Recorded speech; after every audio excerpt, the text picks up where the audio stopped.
मंगलमय मंगल करण वीतराग विज्ञान। नमो ताहि जाते भये अरहंतादि महान। करि मंगल करि हो महा ग्रंथ करन के काज। जाते मिले समाज सब पावे निज पद राज। पावे निज पद राज। मिथ्या देवादिक भजे होए मिथ्या भाव। तज तिनको साचे भजो यह हित हेत उपाव। यह हित हेत उपाव। मोक्ष मार्ग प्रकाशक नामक यह ग्रंथ है। यहाँ जगत के जीवों की, हम आप जैसे जीवों की मिथ्या मान्यताएं और मिथ्या भ्रांतियों को दूर करने की चर्चा चल रही थी। कुदेव, कुगुरु और कुधर्म का प्रतिषेध करने वाला यह है छठा अधिकार। और इस छठे अधिकार में भी कुदेव और कुगुरु की चर्चा कर लेने के उपरांत कुधर्म की चर्चा अपेक्षित विस्तार से कर रहे हैं। बहुत सारी बातें कह दी, एक परिभाषा बतला दी कि जहाँ हिंसादिक पाप होते हों, विषय कषायों की वृद्धि होती हो, वहाँ धर्म मानना सो सब कुधर्म है। मैं कई बार आपको ये बात कह चुका हूँ, विषय कषाय की प्रवृत्ति को कुधर्म नहीं कहा है, लेकिन उसे धर्म मानने को कुधर्म कह करके पुकारा है। तीर्थों में स्नान आदि की प्रवृत्तियों को कहा, संक्रांति आदि में दान आदि के बारे में कही बात, लोभी पुरुषों को दान देने के संदर्भ में कही। भाई, लोभी लालची व्यक्तियों को बिना विचार विवेक के दान देना यह भी खोटा ही कार्य है। रति दानादिक की चर्चा की। इस प्रकार के दान देने की प्रवृत्ति देखी जाती है जहाँ विषय कषय आदि बढ़ता हुआ देखा जाता है। और हमने ये बात कही थी आपको, दक्षिण भारत में इस प्रकार की परंपरा चला करती थी जहाँ स्त्री विषय सेवन आदि को देवदासी प्रथा के रूप में माना जाता था। मेरे पास में दक्षिण भारत की एक खबर आई कि वहाँ कर्नाटक के हुबली जिले के पास में एक सौंदत्ती ग्राम है, और वहाँ सौंदत्ती ग्राम के पास पहाड़ी पर ऊपर एक देवी के मंदिर में वहाँ आज भी इस प्रकार की देवदासी प्रथा चलती है। ऐसी जानकारी मेरे को कर्नाटक के ही हमारे एक साधर्मी जो रोजाना अपने व्याख्यान में रहते हैं, सुभाष कबाड़गे जी, उन्होंने ये जानकारी मुझे प्रदान की। दुनिया भर में न मालूम कहाँ कहाँ क्या क्या चल रहा है, हम क्या क्या बात करें और कहाँ कहाँ तक बात करें। व्रताधिक करते हैं विषय कषाय का पोषण करके, दिन में भोजन करता नहीं है, रात्रि भोजन करता है। व्रताधिक में श्रृंगार आदि की प्रवृत्ति रखता है। भक्ति आदि कार्यों में जहाँ हिंसादिक बढ़ते हैं वहाँ कार्य करता हुआ दिखाई देता है। गीत, नृत्य, गानादि, भोजन, इष्ट भोजनादिक, उनमें समझ रहा है कि बहुत धर्म कर लिया है। शरीर को कष्ट दे करके मान लेता है, अरे इससे ही तो धर्म होगा और क्या होगा। जितना जितना पसीना निकलेगा उतना उतना कर्म निकलेंगे, ऐसी मिथ्या मान्यता रहती है। भाई, ये तेरे भक्ति, नृत्य, गानादि से पसीना निकल रहा है, इससे धर्म क्या हुआ ये बता। इससे किसी भी प्रकार का कोई धर्म होता नहीं है। फिर पवन साधन आदि के अंदर धर्म समझते हैं, नेति धोती आदि क्रियाओं के अंदर धर्म समझ रहे हैं। इतना ही नहीं, इस लोक में भी संकट मिट जाए और परलोक में भी कुछ इष्ट की प्राप्ति हो जावे, इस तरह से क्रोधादिक के माध्यम से आत्महत्या करके भी यह जीव धर्म मान लेता है, धर्म समझ लेता है। और वहाँ हिमालय में जल समाधि ले लेते हैं, काशी में करोत लेते हैं, इत्यादि बहुत तरह की बातें कही थी। अब देखिए पेज नंबर 190 पर कुछ बात करते हैं जैनियों की कुधर्म प्रवृत्ति के संदर्भ में। आखिर जैन कुल में पैदा होने के बावजूद भी, जैन धर्म में जन्म लेने के बावजूद भी, जिन कुल में जन्म लेने के बावजूद भी किस प्रकार की कुधर्म की प्रवृत्तियां यहाँ पनप रही है और जगत में, समाज में देखी जाती है, उनकी थोड़ी बहुत चर्चा पंडित जी ने यहाँ की है। ज़्यादा विस्तार तो नहीं दिया है, हम भी ज़्यादा विस्तार नहीं देंगे, थोड़ा कहेंगे, बहुत अपने आप समझ लेना। फॉर्मूले आपको पहले दिए जा चुके हैं। हिंसा का पोषण हो और विषय कषाय रूप प्रवृत्ति बढ़ती हो। 190 पेज, तीसरा पैराग्राफ ऊपर से देखो, कितनी करुणा भाई भाषा कह रहे हैं पंडित जी। देखो, काल का दोष हो, निकृष्ट काल है, पंचम काल है, हीन काल चल रहा है। कैसी प्रवृत्तियां यहाँ दिखाई देती है इस काल में। काल का दोष है ये, उंडाव सर्पनी काल, विविध प्रकार की विचित्रताएं, और उसमें भी ये उंडाव सर्पिनी में भी चौथा काल नहीं है, पंचम काल चल रहा है। साक्षात तीर्थंकर परमात्माओं का विरह है, केवली बन नहीं सकते हैं, अरहंत दशा की प्राप्ति हो नहीं सकती है। मुनि दशा को प्रकट करना अत्यंत अत्यंत दुर्लभ दिखाई देता है। सम्यक दृष्टि जीव कदाचित कोई एकाध इस काल में दिखाई देवे के पाए जाएं, अन्यथा सम्यक दृष्टि जीवों के दर्शन भी अत्यंत दुर्लभ हैं ऐसे कली काल में। ये काल का दोष, ऐसा निकृष्ट काल। विभीषण द्वारा कहा गया वो वचन कि पंचम काल का मनुष्य होऊं, उस वचन में कितनी ये बात स्पष्ट झलकती है कि पंचम काल का मनुष्य होना ये महापाप कर्म के उदय से होता है। छठे काल में तो सब पापी होते ही है, पंचम काल में जन्म लेना भी कोई पुण्य के उदय से नहीं है। ये तो हम लोगों ने जहाँ जन्म ले लिया है ना, ये सच में बहुत उत्तम काल है। माने आज के यदि आप 100 वर्ष पहले चले जाओ, ठीक 100 वर्ष पहले आज से, तो आपको ये तत्व ज्ञान नहीं मिलेगा, इतनी गहराई से चर्चा करने सुनने वाले नहीं मिलेंगे, ऐसा काल था। और आज के 100 वर्ष बाद में चले जाना तो पता नहीं क्या हाल होगा, कितनी गिरावट, कितनी मिलावट, क्या क्या बातें आएगी। हम तो जिस काल में जन्मे हैं ये स्वर्ण काल है, इस पंचम काल का, ऐसा है। टोडरमल जी लिख रहे हैं काल दोष। देखो काल का दोष, जैन धर्म में भी कुधर्म की प्रवृत्ति हो गई है। तो जैन धर्म में भी कुधर्म की प्रवृत्ति हो गई है। जैन मत में जो धर्म पर्व कहे हैं, जैन मत में जो धर्म पर्व कहे हैं, वहाँ तो विषय कषाय छोड़कर संयम रूप प्रवर्तना योग्य है। हमारे यहाँ जो धर्म प्रवृत्ति कही है, जिन मार्ग में, जिन आमनाय में, वहाँ तो विषय कषाय छोड़ने की बात है, धर्म रूप प्रवर्तन करने की बात है। जैन धर्म में कौन से वो है भाई साहब, हैं? धर्म पर्व कौन से कहे जैन धर्म में? 10 लक्षण पर्व, अष्टानिका पर्व, हैं? ये जो पर्व कहे, अष्टमी चतुर्दशी, ये पर्व चतुष्टय कह करके पुकार दिया गया है। ये कैसे पर्व हैं? ये इन पर्वों को कैसे मनाते हैं? 10 लक्षण पर्व लोग कैसे मनाते हैं? 10-10 दिन के उपवास कर लिए, 10 दिन के उपवास। ओहो, 10 लक्षण पर्व इन्होंने उपवास करके मनाया। अष्टानिका पर्व 8 दिन के उपवास करके मनाया। भोजन का त्याग कर दिया, विषय कषाय का त्याग कर दिया, खान पीन का त्याग कर दिया, टीवी देखने का त्याग कर दिया। न मालूम कितने प्रकार से त्याग करके और अपने जीवन को संयमित करके ये पर्व मनाए जाते हैं। ये शाश्वत पर्वों की बात कर रहा हूं मैं। अष्टानिका शाश्वत पर्व है, 10 लक्षण शाश्वत पर्व है, अष्टमी चतुर्दशी शाश्वत पर्व है, और फिर कुछ जो तात्कालिक पर्व खड़े हो गए हैं उन्हें भी किस तरह से मनाया जाता है। श्रुत पंचमी पर्व कैसे मनाते हैं बताइए आप। वीर शासन जयंती पर्व कैसे मनाते हैं हम लोग?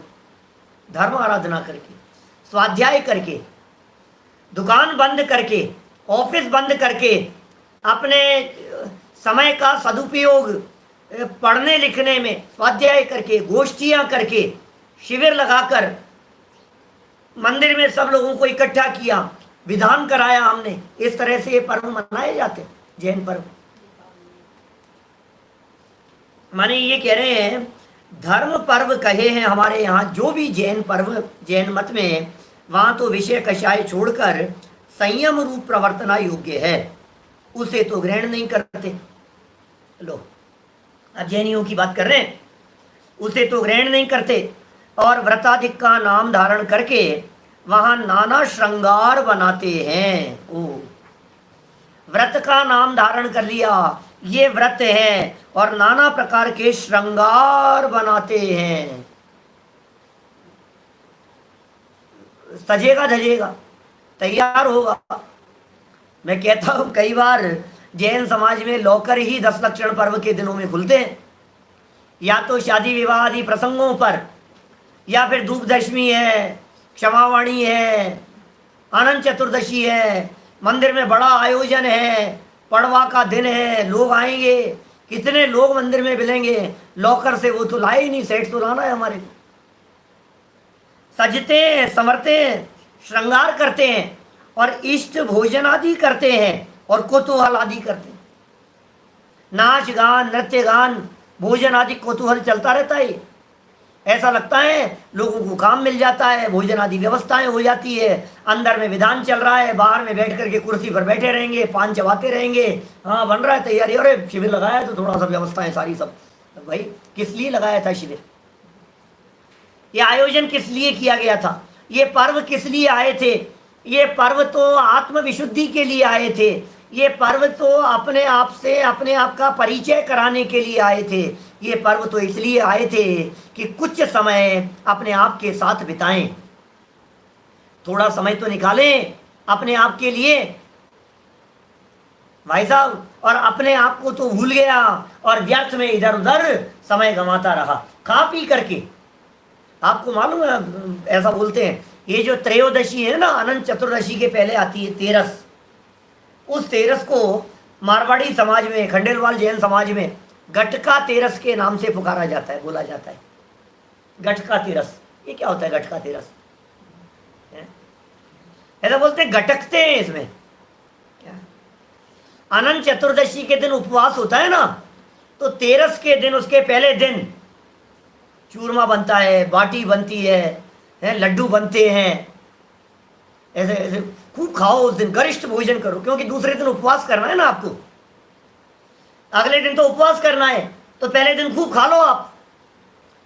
ये ऐसा है, क्योंकि और क्या क्या कहें आपको, खान पीन की इतनी प्रवृत्ति। एकासन करेंगे तो एकासन के नाम पर दुनोदर हो जाएगा, डबल डबल खाएंगे, तो ये खाने पीने का धर्म है क्या? ये रोट तीज की परंपरा भी कुछ इसी प्रकार की परंपरा है। फीना तेरस है, रोट तीज है, रोट बनाएंगे। ये कौन सा पर्व है भाई साहब जिसमें खीर बना करके, रोट बना करके, घी बूरे में चूर करके आप उसे खा रहे हो और कह रहे हो पर्व है? पर्व पर्व है साहब। जैनियों का पर्व भी कोई खा करके मनाया जाता है क्या? खा पी करके भी कोई पर्व मनाया जाता है क्या?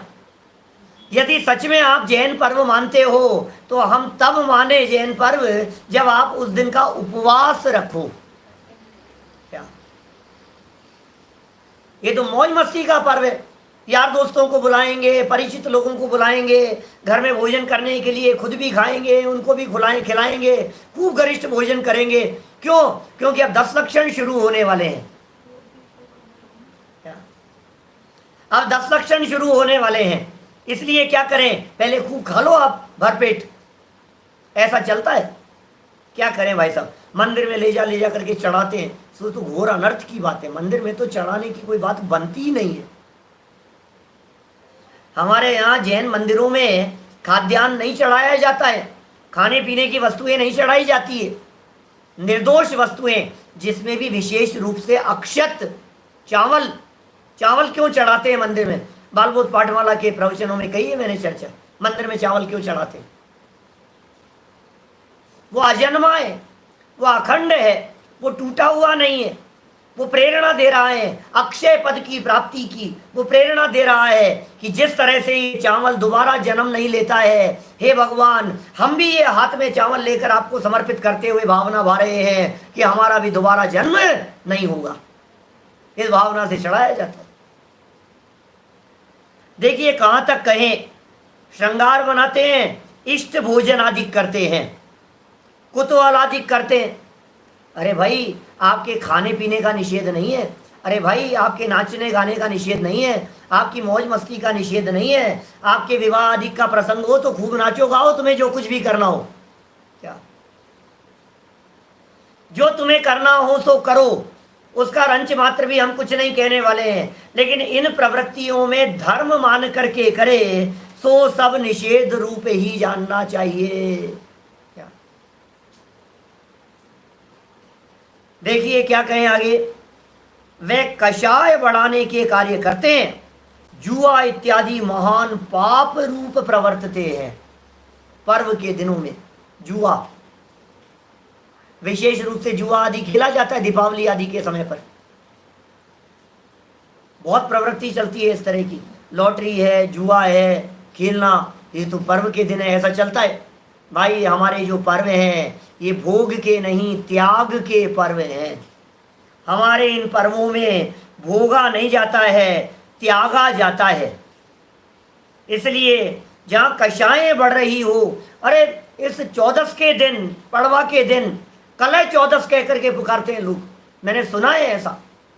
पंचायती मंदिरों में सारा लेखा जोखा उस दिन होता है, सारा हिसाब किताब उस दिन होता है, आपस में लड़ते हैं उस चौदस के दिन, पड़वा के दिन, कलशों के समय में हिसाब किताब प्रस्तुत किया जाता है और आपस में एक दूसरे के ऊपर छींटाकसी होती है। ये क्या है, क्योंकि इकट्ठे तो उसी दिन हुए हैं। अनंत चतुर्दशी के अलावा और दिन कौन सा मिलता है जिस दिन सारा समाज एक साथ मंदिर में इकट्ठा होता है? क्या बोलो। देखिए आगे कह रहे हैं, ये पूजन आदि के संदर्भ में बात कर रहे हैं। चावल आदि जो चढ़ाए जाते हैं जिन मंदिर में, ये धुले हुए ही चढ़ाए जाने चाहिए। अब प्रश्न ये खड़ा होता है कि यदि चावल धुलेंगे तो पानी भी धुलेगा, और पानी धुलेगा तो फिर हिंसा भी होगी और पाप भी लगेगा। तो ये देखिए ये प्रसंग उठाया है पंडित जी साहब ने जैन परंपरा के अनुसार। तथा पूजन आदि कार्यों में उपदेश तो यह था कि, उपदेश क्या था पूजन आदि कार्यों में? सावध्यलेशो बहुपुण्य राशो दोषायनालम कणिका विषस्य। स्वयंभू स्तोत्र है, समंत भद्राचार्य का लिखा हुआ, वहां की ये पंक्तियां प्रस्तुत की है। न दूषिका शीत शिवाम्बु राशौ। सावध्य लेशो, सावध्य कहते हैं पाप प्रवृत्तियां, लेश मात्र है सावध्य लेशो, पाप की प्रवृत्तियां तो थोड़ी है वहां। और बहु पुण्य राशो, पाप प्रवृत्ति थोड़ी सी हो, पाप थोड़ा सा हो, और पुण्य की राशि विशेष हो। दोषायन आलम, वहां दोष का अर्थ नहीं है, उसे सदोष मत समझना, वो स्वीकार कर, वो चलने योग्य बात है। अर्थ लिखा, बहुत पुण्य समूह में पाप का अंश दोष के अर्थ नहीं है। पुण्य ज्यादा हो और पाप थोड़ा सा हो तो आचार्य देव कह रहे हैं भाई ये दोष के अर्थ नहीं है। इस छल द्वारा, ओ बात तो सच्ची है, लेकिन इस छल द्वारा, इसे ये छल करता है व्यक्ति जगत में, और छल करते हुए कहता है कि नहीं नहीं नहीं भैया, ये जो कही है ना बात, इस बात के आधार पर हम ये कह रहे हैं खूब दीपक जलाओ, खूब ये करो, खूब हवन करो, पुण्य लग रहा है, पुण्य लग रहा है। दोष है तो होगा, कोई बात नहीं। देखो इस छल द्वारा पूजा प्रभावनादि कार्यों में, रात्रि में दीपक से, दीपक जलाता है रात्रि में दीपक से, वह अनंत कायादिक के संग्रह द्वारा, अनंत कायादिक का संग्रह क्या, अनंत कायादिक का संग्रह क्या है? माने ऐसे पदार्थ, ऐसी वस्तुएं जिन वस्तुओं में अनंत जीवों की हिंसा होती हो, आलू है, गाजर मूली है, इस तरह की वस्तुएं, कंदमूल आदि के हैं, वह आयतनाचार प्रवृत्ति से हिंसादि रूप पाप तो बहुत उत्पन्न करते हैं। इन प्रवृत्तियों में खूब उठपटांग इस तरह के कार्य करेंगे, और स्तुति भक्ति आदि शुभ परिणामों में नहीं प्रवर्तते, वे थोड़ा प्रवर्तते हैं, सो वहाँ नुकसान बहुत है, नफा थोड़ा या कुछ नहीं। ऐसे कार्य करने में तो बुरा ही दिखना होता है। क्या भाई, इसमें तो बुरा ही होगा तेरा। करना क्या था, आए थे किस काम से, करने लगे क्या काम। धोनी थी निज आत्मा, धोने लगे यह चाम। चाम माने चमड़ा। आत्मा को धोना था, परिणामों को निर्मल करना था, भावों को विशुद्ध करना था, और तू इस चमड़े को चमकाने में लगा रहा। धर्म के नाम पर स्तुति और भक्ति करने का निषेध नहीं है, लेकिन वहां शुभ परिणामों में तो नहीं प्रवर्तते हैं, ये दोष बतलाया। स्तुति में जो बात कही थी, भक्ति में जो बात कही थी, पाठ में जो बात कही थी, भक्तामर जो बोलते हैं उनसे पूछता हूं, क्या आप भक्तामर का अर्थ भी जानते हैं? एक लाइन का अर्थ भी पता है आपको? तुम ना पिछान्या आन मान्या देव विविध प्रकार जी। प्रभु पतित पावन की जो ये लाइन है बीच में, इस लाइन का अर्थ समझते हैं क्या होता है? पूरी स्तुति का अर्थ है, एक प्रवचन है हमारा। बोलो, तुम ना पिछान्या आन मान्या। हे भगवान, आपको तो पहचाना नहीं क्या, और अन्य को मानता रहा। देव, अन्य देवों को मानता रहा, विविध प्रकार के देवी देवताओं को मानता रहा। हे भगवान, हे वीतराग सर्वज्ञ प्रभो, तुमको ना अब तक पहचाना। क्या इस लाइन के ऊपर भी एक व्याख्यान है कुछ विशिष्ट प्रवचनों में मिलेगा। हे वीतराग सर्वज्ञ प्रभो, तुमको ना अब तक पहचाना, अतएव पढ़ रहे हैं प्रभुवर 84 के चक्कर खाना। हे भगवान, आपको पहचाना नहीं क्या? हे जिनेन्द्र देव, आपके स्वरूप को पहचाना नहीं। हे जिनेन्द्र देव, आपकी वीतरागता को जाना नहीं, आपकी सर्वज्ञता को जाना नहीं। भक्ति में क्या बोल रहा हूँ उसे पहचाना नहीं, पाठ में क्या भाव है उसे जाना नहीं, और मुंह से पाठ किए जा रहा है और बोले जा रहा है। वही गलती किए जा रहा है जिसका निषेध इस पाठ में किया गया है। बोलो, या बुद्धि सेती निज न जान्यो, भ्रम गिन्यो हितकार जी। भव विकट वन में कर्म बैरी, ज्ञान धन मेरो हरियो। तब इष्ट भूल्यो, भ्रष्ट होए, अनिष्ट गति धर तो फिर्यो। अर्थ तो जानो इन भक्तियों और स्तुतियों का क्या अर्थ है। मेरी भावना बोलने वालों से पूछता हूं, वस्तु स्वरूप विचार खुशी से सब दुख संकट सहा करे। इस अंतिम लाइन का अर्थ तो बताओ बंधुओं, क्या है? रोज बोलते हो आप, रोजाना पूजन करने वालों से पूछता हूं, कुछ पता नहीं है हमारे को। अष्टम वसुधा पाने को हमें पता ही नहीं है अष्टम वसुधा क्या चीज। कर्म ये 8 द्रव्य दिए,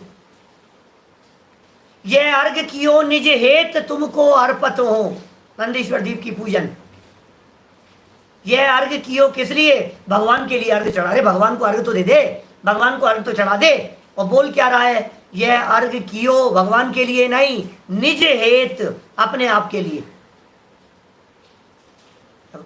मेरा कहने का मतलब यह है, जो पाठ बोल रहे हैं, जो स्तुति बोल रहे हैं, जो पूजन कर रहे हैं, जो भक्ति आपके द्वारा बोली जा रही है, उसके भावों की तरफ ध्यान दे करके अपने परिणामों को निर्मल करने का प्रयत्न किया जाना चाहिए। अकेला पाठ नहीं, अकेला बोलने से काम नहीं चलेगा। क्या सिर्फ बोलना नहीं है हमारे को, बोलने के साथ साथ में ये कह रहे हैं, भक्ति आदि, भक्ति स्तुति आदि शुभ परिणामों में नहीं प्रवर्तते, थोड़े प्रवर्तते हैं, तो वहां नुकसान बहुत है, बहुत बड़ा नुकसान है।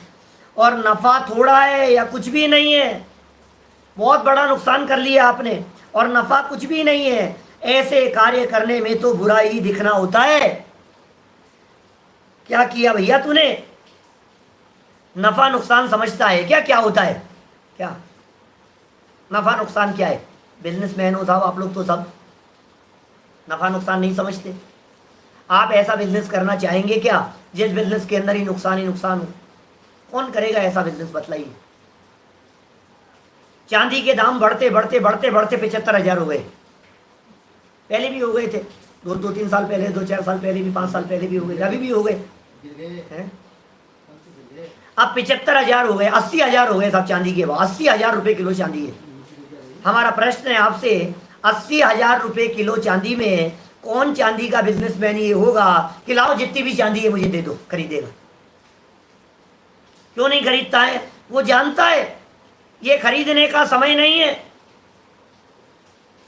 वो जानता है इस समय खरीदने का मतलब नुकसान का बिजनेस होगा। जब दाम कम होते हैं तो खरीदता है, जब दाम ज्यादा होते हैं तो बेचता है। जहां नुकसान प्रकट दिखाई देवे ऐसा बिजनेस कोई भी समझदार व्यक्ति नहीं करता है। तो ही तो समझा रहे हैं यहां पर बिजनेसमैन लोगों को बिजनेस की भाषा में समझा रहे हैं कि भाई पूजन प्रभावन आदि कार्यों में आटे में नमक बराबर हिंसा तो चल जाएगी। क्या कितने दाम चांदी के टूट गए और कितने बढ़ गए मुझे वो थोड़ी ना समझाना है।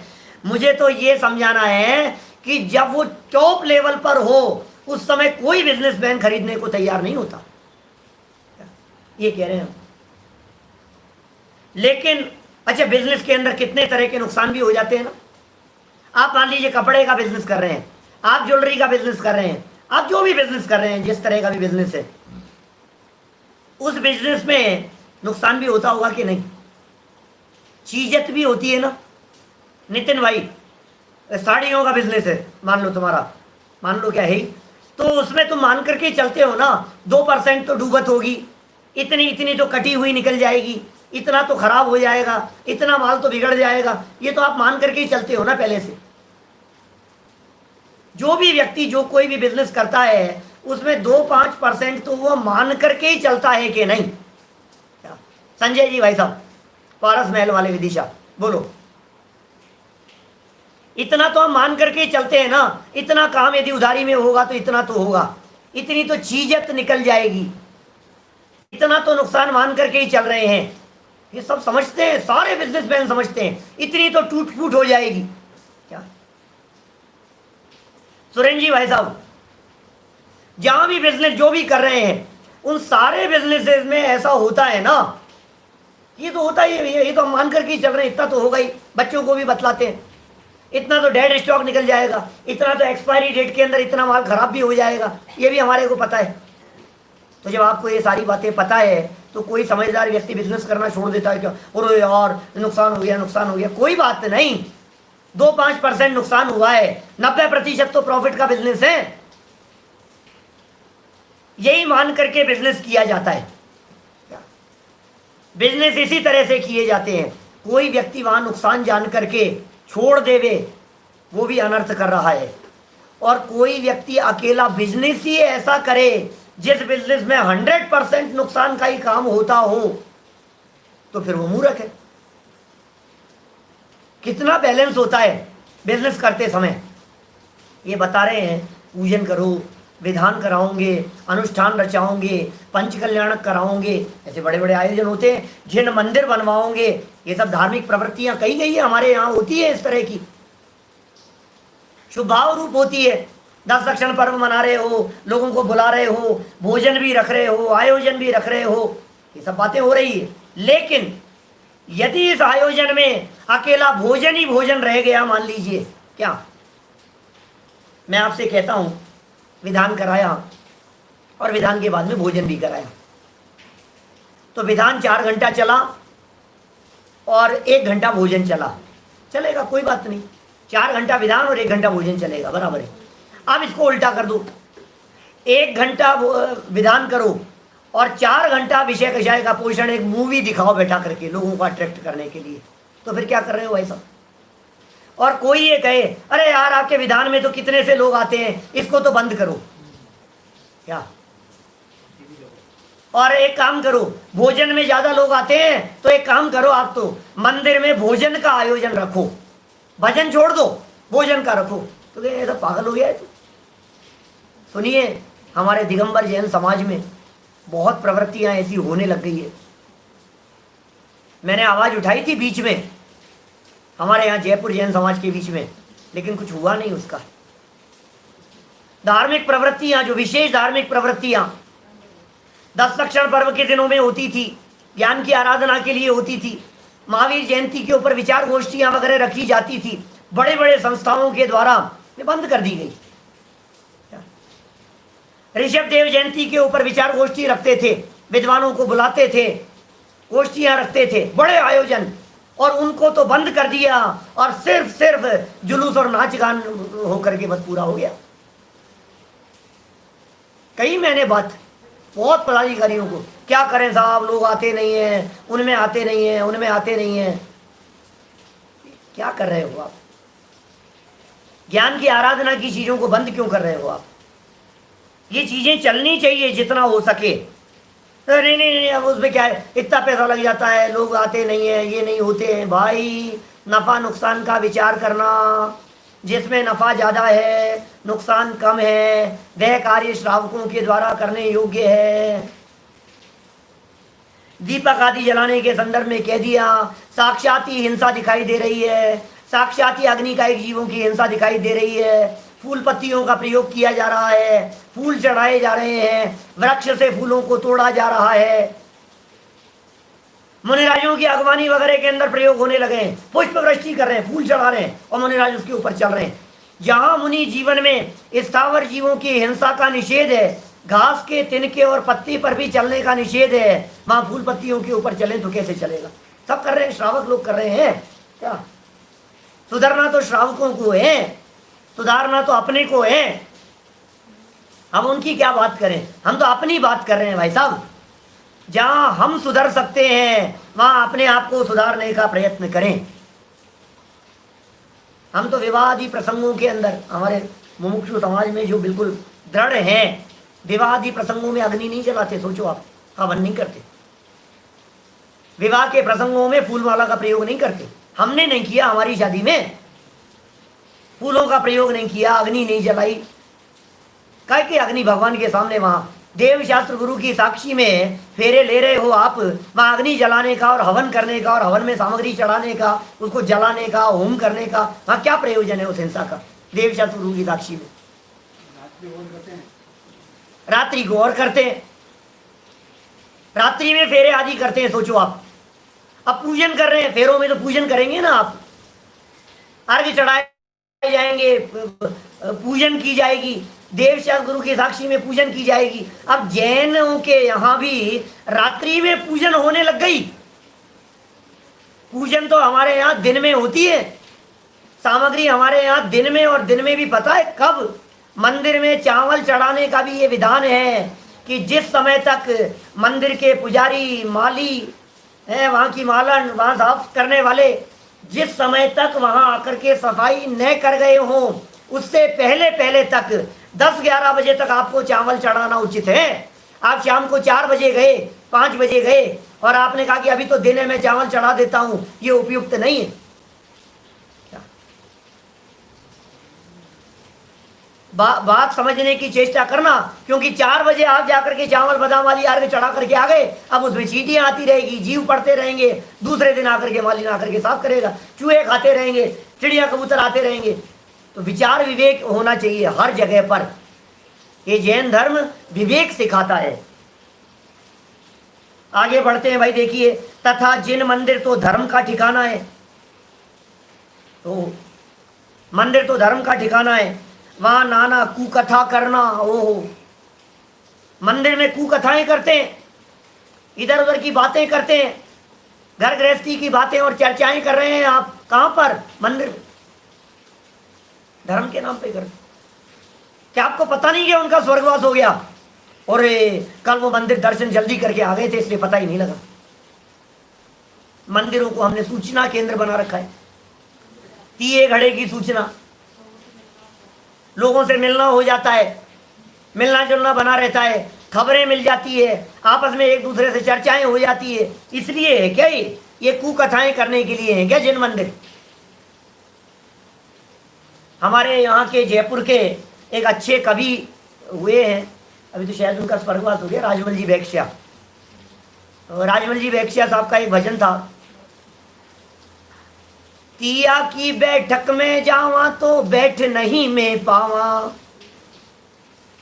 तिये की बैठक यहाँ बहुत चलती है, हमारे यहाँ राजस्थान में, जयपुर में। तीसरे दिन की बैठक, मौत हो जाती है ना, उठाना कहते हैं, जो भी है समझ लो आप। तो बैठक में आते हैं सारे लोग, पूरे समाज के लोग, परिचित लोग, रिश्तेदार लोग, दूर दूर के लोग, ऐसे लोग जिनसे किसी तरह का कोई थोड़ा बहुत भी परिचय हो तो वो उसके तीये की बैठक में जाता है। मंदिर में रखी जाती है बैठक, अंदर अंदर पाठ वगैरह किया जाता है, शांति पाठ वगैरह किया जाता है, और बाहर खड़े हो जाते हैं लोग। अंदर जाते हैं कुछ लोग, और कुछ लोग क्या करते हैं, कौन जाएगा, जूते कौन खोलेगा, अंदर कौन जाएगा, बाहर निकलेंगे तो हाथ जोड़ लेंगे, बस मिल लेंगे, भाई हम भी आए थे। तो इस बात को आधार बना करके उन्होंने लिखा, तिया की बैठक में जावा तो बैठ नहीं में पावा, और खड़ा खड़ा ही मंदिर बाहर ठाकुर जी सलटावा, चालो लोकाचार निभानो छे, ई दुनिया में कुन के कोई आड़े आनो छे। क्या सुरेश जी भाई साहब, आपको तो समझ में आई होगी थोड़ी बात? क्या आप नहीं रहे? धर्म जी सही कह रहे हैं, मुझे ध्यान तो था, मुझे वो नहीं रहे। चालो लोकाचार निभानो छे, ई दुनिया में कुन के कोई आड़े आनो छे। राजस्थानी है। मेरा कहने का मतलब ये है, ये लोकाचार के कारण, धर्म के नाम पर, दिखावे और प्रदर्शन के नाम पर मंदिर के बाहर खड़ा होकर के और सल्टा देता है उनको, निपट गया, हाँ निपट गया, हो गया, अनुष्ठान हो गया। कितने ही लोग समाज में ऐसे देखे जाते हैं जो मंदिर दर्शन कराने के लिए अपने बूढ़े अम्मा जी को, दादी जी को लेकर के आते हैं और बाहर बाइक पर बैठे रहते हैं, गाड़ी में बैठे रहते हैं, हाथ थे करे और दर्शन, वो दर्शन करके आते हैं, फिर उन्हें ले जाते हैं। कौन गाड़ी से उतरेगा, कौन जूते खोलेगा, कौन दर्शन करेगा, ये क्या क्या कहें भाई साहब। किट्टी पार्टी की सूचना है, मंदिर के सूचना बोर्ड पर लगाते। देखो, नाना कुकथा करना, सोना सोना इत्यादि प्रमाद रूप प्रवर्ते, नींद लेता है। अब ये टोडरमल जी के समय की बात है, आज तो फिर सच कह रहा हूं मैं, वर्तमान समय इतना अच्छा आ गया है। ये गुरुदेव श्री के प्रभावना योग में गुरुदेव श्री ने सिखाया हमारे को, ग्रंथ लेकर के बैठो, शास्त्र लेकर के बैठो, जो बात कही जा रही है वो बात शास्त्र में लिखी है कि नहीं, इसे देखो। आप सोचिए, कल्पना कीजिए, आज यदि आप लोगों के हाथों में शास्त्र नहीं होता और मैं ये बातें बोल रहा होता तो कितना भरोसा होता आपको? क्या पता यार कितनी सच्ची है, कितनी मन से बोल रहे हैं, कितनी लिखी हुई पढ़ रहे हैं, शास्त्र में लिखा भी है कि नहीं लिखा है। और जब आपकी आंखों के सामने वो लाइन आती है तो यार लिखा, यहाँ लिखा है, पंडित जी थोड़ी ना बोल रहे हैं, ये तो शास्त्र का लिखा हुआ वांच रहे हैं, तो आंखें खुलती है हमारी, ओ यार बात तो सच्ची है। क्या बोलो टीसी जैन साहब, बोलो है कि नहीं ऐसा? यदि ये शास्त्र खोल खोल करके हम नहीं बैठे हैं तो हमारे को कैसे पता लगे? ये टोडरमल जी ने आगम प्रमाण यदि नहीं दिए होते तो हमें कैसे भरोसा होता? आज के 100 साल पहले की बातें बता रहा हूं, गुरुदेव श्री के काल के पहले। ऐसा नहीं है शास्त्र सभाएं पहले नहीं चला करती थी, शास्त्र सभाएं चलती थी। क्या शास्त्र सभाएं बहुत चलती थी, लेकिन क्या होता था, रात्रि में एक वक्ता, एक विद्वान प्रवचन करने के लिए बैठता था, सामने 25-50 लोग बैठे रहते थे, बूढ़े बूढ़े लोग, और आधा सोते थे, थोड़ा सा एक बल्ब दीपक कोई टिमटिमाता सा हुआ चलता रहता था। एक वक्ता के पास में ग्रंथ होता था, श्रोताओं के पास में शास्त्र नहीं हुआ करते थे, और क्या चलता था, वो जो सुना दे वो सुनते थे। उनमें आधे लोग गर्दन झुका करके ऐसे बैठते थे, आधे ऊँगते रहते थे। ये कहते प्रमाद आदि के बारे में जो लिखा है ना, मंदिर में प्रमाद आदि रूप प्रवर्ते हैं, ये बात वहां की है। माने उस जमाने की बात कर रहे हैं टोडरमल जी, क्योंकि उसी जमाने में तो लिखा है ये। सिर्फ वाचन होता था, सिर्फ पढ़ते थे, एक व्यक्ति वांचता था, बाकी लोग सुनते थे। और मंदिर में कितनी शांति रहती है, बच्चों की झंझट नहीं, तू तू मैं नहीं है, ये नहीं, कितनी शांति, पिन ड्रॉप साइलेंस। एक सुई भी यदि गिरती है तो आवाज होती है। इतनी शांति में इतना अच्छा शांति का प्रसंग कहाँ बनेगा, मौका कहाँ मिलेगा? सोते हैं मंदिर में आकर के। निद्राएं, निद्रा, प्रमाद। कौन से निद्रा? प्रचला। अभी नहीं कहूंगा मैं उसके बारे में, कई बार कहता हूं मैं। 5 प्रकार की निद्राओं में से जो पहली प्रकार की निद्रा प्रचला नाम की कही है, ये प्रचला नाम की निद्रा वाले लोग शास्त्र सभाओं में देखे जाते हैं। सूंघते हैं, झपकी ले लेते हैं, खर्राटे तक बोलने लगते हैं। ऐसी है स्थिति। देखिए, जिन मंदिर तो धर्म का ठिकाना है भाई, आगे चल करके 192 पर कहेंगे देवगुरु धर्म तो सर्वोत्कृष्ट पदार्थ हैं। कल परसों करेंगे, परसों आएगी चर्चा। देवगुरु धर्म तो सर्वोत्कृष्ट पदार्थ है, तो धर्म का ठिकाना है। वहां नाना कुकथा करना, स्त्री कथा, राजकथा, भोजन कथा, अग्निपाल कथा, ये 4 प्रकार की भी कथाएं करना, सोना, निद्रा इत्यादि प्रमाद रूप प्रवर्तते हैं। तथा वहां बाग बाड़ी इत्यादि बनाकर विषय कषाय का पोषण करते हैं। बाग बनाते हैं, बाग बगीचे बनाते हैं, ग्रीनरी लगाते हैं। क्या बोलो, विषय कषाय का पोषण हो रहा है, बाग बगीचे बना दिए। अब हम कभी कदाचित किसी से कहें ना तो कहते अरे नहीं नहीं, इससे क्या होता है, मंदिर की शोभा बढ़ती है। लोग आते हैं बाग बगीचे के लिए, शोभा बढ़ती है कि अंदर नहीं जा पाते, बाहर ही बाग बगीचे में बैठ करके विषय कषाय का पोषण करते हैं। उपवास आदि के दिन में दिन भर मंदिर में सोता रहता है। सोने का स्थान है क्या? 10-10 दिन के उपवास करता है, घर नहीं जाता है, मंदिर में ही सो जाता है, मंदिर में पड़ा रहता है, चटाई लगा करके उसी पे सोता रहता है। तथा लोभी पुरुष को गुरु मानकर दान आदि देते हैं। वह उनकी असत्य स्तुति करके महंतपना मानते हैं। लोभी गुरु है, दान दे रहा है, यहां भी ऐसा ही चल रहा है। असत्य स्तुति करते हैं, झूठी सच्ची स्तुति करते हैं, महंतपना मानते हैं इत्यादि प्रकार से विषय कषायों को तो बढ़ाते हैं और धर्म मानते हैं। परंतु पूछ रहे थे यहां कोई हिसाब, यदि वर्तमान में शास्त्रों में किसी तरह की कोई मिलावट आ जाए तो क्या करें? जवाब सुनो टोडरमल जी का। परंतु जिन धर्म तो वीतराग भाव रूप है, वाह वाह, क्या कह रहे। प्रथम अध्याय में भी ऐसा प्रश्न उठाया था कि वर्तमान काल दोष से यदि कोई सच्ची झूठी बातें मिला देवे तो क्या होगा? तो टोडरमल जी ने कहा आगे चलने वाले विद्वान लोग वो गलत परंपरा चलने नहीं देंगे। ऐसी खोटी परंपरा चलने नहीं देंगे। जिन धर्म तो वीतराग भाव रूप है, उसमें ऐसी विपरीत प्रवृत्ति काल दोष से ही देखी जाती है। ऐसा काल का दोष है जिससे इस प्रकार की प्रवृत्ति देखी जाती है। कहां तक कहें भाई साहब? इस प्रकार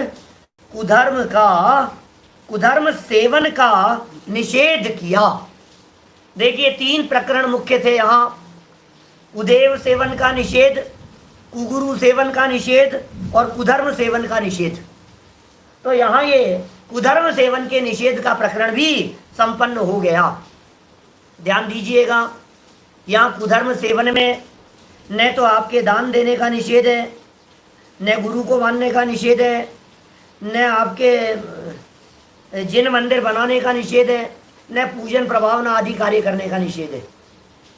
खूब पूजन करो, खूब शिविर लगाओ, खूब विधान कराओ, खूब बड़े बड़े आयोजन करो, आयोजन करवाओ, रंच मात्र भी उसका विरोध नहीं है।